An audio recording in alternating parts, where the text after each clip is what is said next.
امام علی علیہ السلام کی خدمت میں ایک پریشان حال آیا اور عرض کرنے لگا، یا علی میری مدد کرے، مجھے کوئی ایسا عمل بتائیں جس سے مجھے دولت ملے، سکون ملے، خوشحالی ملے۔ اس پریشانی نے میری کمر توڑ رکھی ہے، بس یہ کہنا تھا تو امام علی علیہ السلام نے فرمایا، اے شخص، جب حج کا مہینہ آئے اور تم ذی الحج کا چاند دیکھو تو چاند دیکھنے کے بعد ایک جگہ بیٹھ کے سورہ رحمان پڑھو اور کسی سے بات نہ کرو، اور پھر اپنی دعا اللہ کی دربار میں پیش کرو۔ اس کے بعد اللہ کے محبوب اور اس کی آل پہ درود کثرت سے بھیجو۔ جیسے ہی تم دعا کے بعد عشاء کی نماز پڑھو گے، اللہ کے کرم سے تمہاری وہ دعا اللہ کی دربار میں منظور ہو چکی ہوگی۔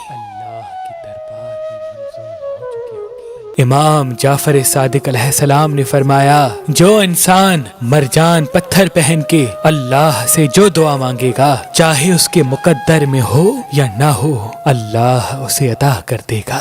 تبھی اس پتھر کو مقدر بدلنے والا پتھر کہا جاتا ہے۔ تو ابھی ہماری ویب سائٹ مہربانی.com پہ آئیں اور یہ پتھر حاصل کریں۔ آپ اپنا لکی پتھر ہماری اپلیکیشن جو گوگل پلے اسٹور اور آئی فون ایپ اسٹور پہ موجود ہے ان سے بھی حاصل کر سکتے ہیں۔ مزید معلومات کے لیے ہمارے نمبر پہ کال کریں۔ اللہ آپ کو سلامت رکھے، اللہ آپ کو سلامت رکھے۔